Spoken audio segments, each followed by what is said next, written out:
Welcome back to the Jason Rantz Show on AM 770, KTTH and 94.5 FM on the Greater East Side. The Immigration Reform Law Institute just released their list of the 10 worst sanctuary communities in the state, and at no surprise, number 5 is Seattle, although I suppose shocking somewhat in that we're not closer to that number 1 spot. Joining me on the line to discuss is Dale Wilcox. He is the Executive Director of the Immigration Reform Law Institute. Dale, thank you so much for coming on. Well, thanks for having me. So what did you look at? What was the data when you compiled this list? Yeah, sure. We have undertaken to look closely at those cities who have maintained sanctuary policies and refuse to cooperate with federal immigration authorities. And what we've done is we've used the Freedom of Information Act and gotten our hands on records through lawsuits sometimes from ICE and other federal agencies, and we're looking at who is failing to cooperate. And we put together this list based on those numbers. We put together the list also based on, like you said, it's debatable. Seattle could be higher. We looked at how many detainer requests were ignored. We've looked at recidivism rates, particularly egregious crimes that have occurred after an individual has been released or an immigration detainer has been ignored. So what are the consequences of that kind of behavior? Well, Americans are dying, quite literally. It's a known fact. We see that in the case Kate Steinle in California. Here in Seattle, you had mentioned your policy there. You've had a policy since 03-04, and just June of this year, there was an individual a Mexican national, who served 9 months in jail for raping a wheelchair-bound woman, and he was released, ICE, pursuant to the sanctuary policy there. In Seattle, ICE was not contacted to be notified so they could come and pick up this individual and start deportation proceedings. He was released back out into the community. Well, within 3 days, police alleged that he went by the victim's home, dumped her out of her wheelchair, choked her out in front of her 3-year-old. This is common all around the country.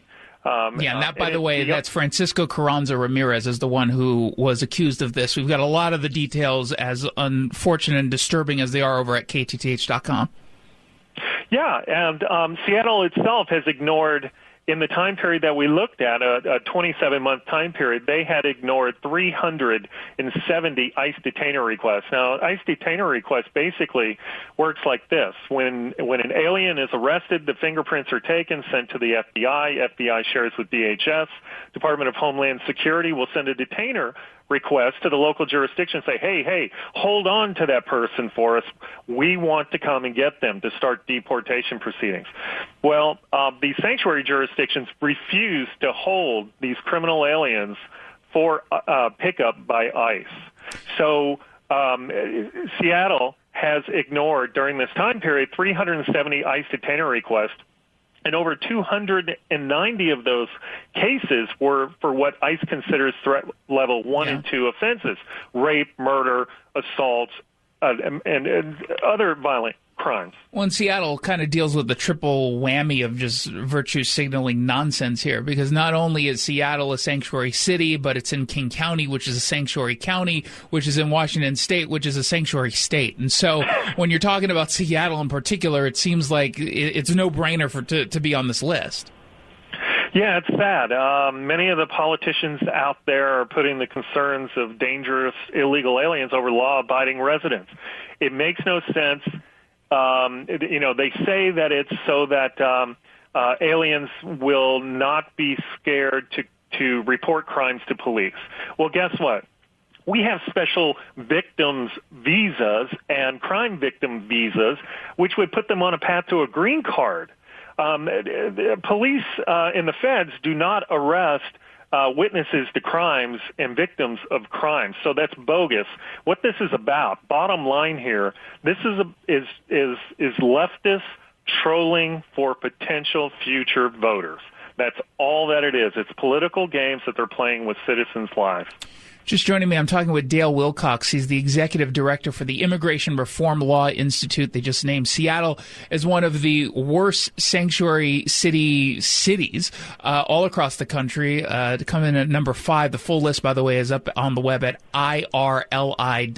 That's for the Immigration Reform Law Institute. What I think is an important distinction to make here is that we're talking about detainer requests coming from people who are already breaking the law. We're not talking about ICE going door to door, nor are we talking about the SPD or the King County Sheriff's Department going door to door asking people for their papers. That's not what this is about at all. In fact, the SPD and King County Sheriff's Department, like most law enforcement agencies in the state, don't ask citizenship data at all to begin with. These are folks who are already breaking laws and have been caught. You're absolutely right. That's who it applies to. So when these politicians say they're against cooperating with ICE, they really want criminal aliens living amongst their community? And think about this. The same foreign nationals that the politicians claim to be protecting are often the ones who are the victims of these crimes. These foreign nationals go back into their communities and perpetrate crimes on the vulnerable. So they don't want them in their communities. But like I said, these leftist politicians have a more sinister plan. Goes right along with the plans to, we'll let felons, they're trolling for votes.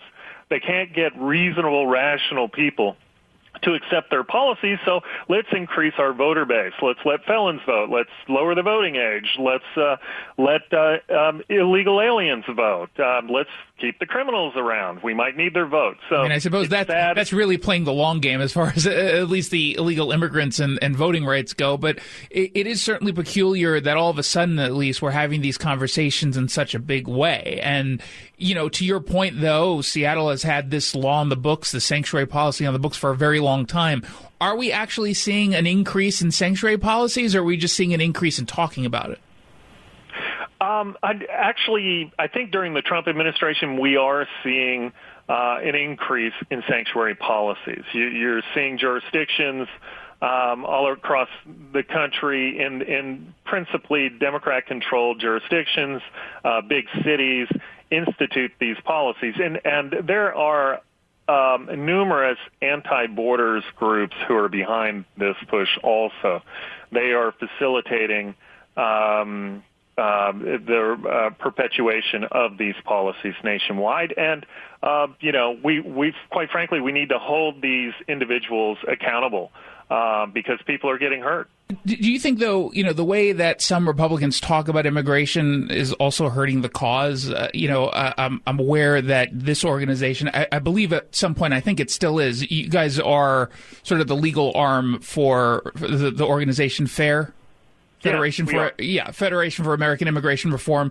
You've certainly seen some of the quotes coming from some leaders within the FAIR organization a couple decades ago that certainly not just politically incorrect, but not necessarily the best way, I don't think, to talk about immigrants in a general sense. Do you think that can also hurt some of what you're hoping to get in this mission?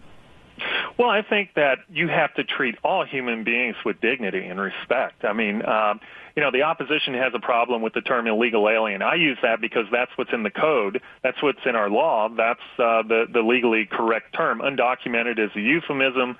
It's mushy. It means nothing. They have documents, by the way, possibly even your birth certificate and your Social Security number to be able to work. But every human being is deserving of respect. You're absolutely right. That being said, you must enforce the laws. We can't pick and choose. The laws exist for a reason. We're protecting American jobs. Everyone just can't come into the country when they want. There's 4 million people on the backlog waiting their turn who have paid the fees and filed the application to immigrate here. You can't cut in line. Should it be easier? Should it be easier for those folks to come into this country legally? The ones who have decided to go the sort of the legal route? Well, should it be easier? When we're talking about reforms, obviously part of the reform has to be an immigration policy that makes sense. Now, obviously that's subjective depending on who you talk to, but someone who right now who's committed to becoming an American citizen is going through the proper channels. Should it be a little bit easier for them to actually become American citizens at the same time, making it more difficult for people who are trying to cross the border illegally? Well, that's an idea. And I mean, I'm not sure I'll tell you something personal here. My wife is an immigrant from Brazil, a Latin American country, and she came in legally. We had to pay fees. We had to file an application. It's not really a particularly egregious process. What it is, we can only assimilate so many people into the jobs market, into America at a time. I mean, I live in the Washington, D.C. area. My goodness, my commute is just outrageous. And if you just keep adding people and adding people and adding people, quality of life just hits the bottom. So, there's a purpose. The federal government is not trying to be cruel. There's a purpose behind the caps that we have established under the law. But you're not you're not taking a position of closing off citizenship, period, correct? Absolutely. Yeah, absolutely. No, I am not. I don't take that position. Immigration is a good thing when it serves the interests of the American people. And that's the underlying key here. And certainly we began this discussion talking about sanctuary cities. How does it serve the American people by keeping criminals in our communities? It makes no sense whatsoever. The Immigration Reform Law Institute, you can find their top 10 list over at IRLI.org. We've been talking with Dale Wilcox. He's the executive director of the organization. Dale, thank you so much for stopping by. I really appreciate it. Well, thanks for having me. Absolutely. You're listening to The Jason Rantz Show.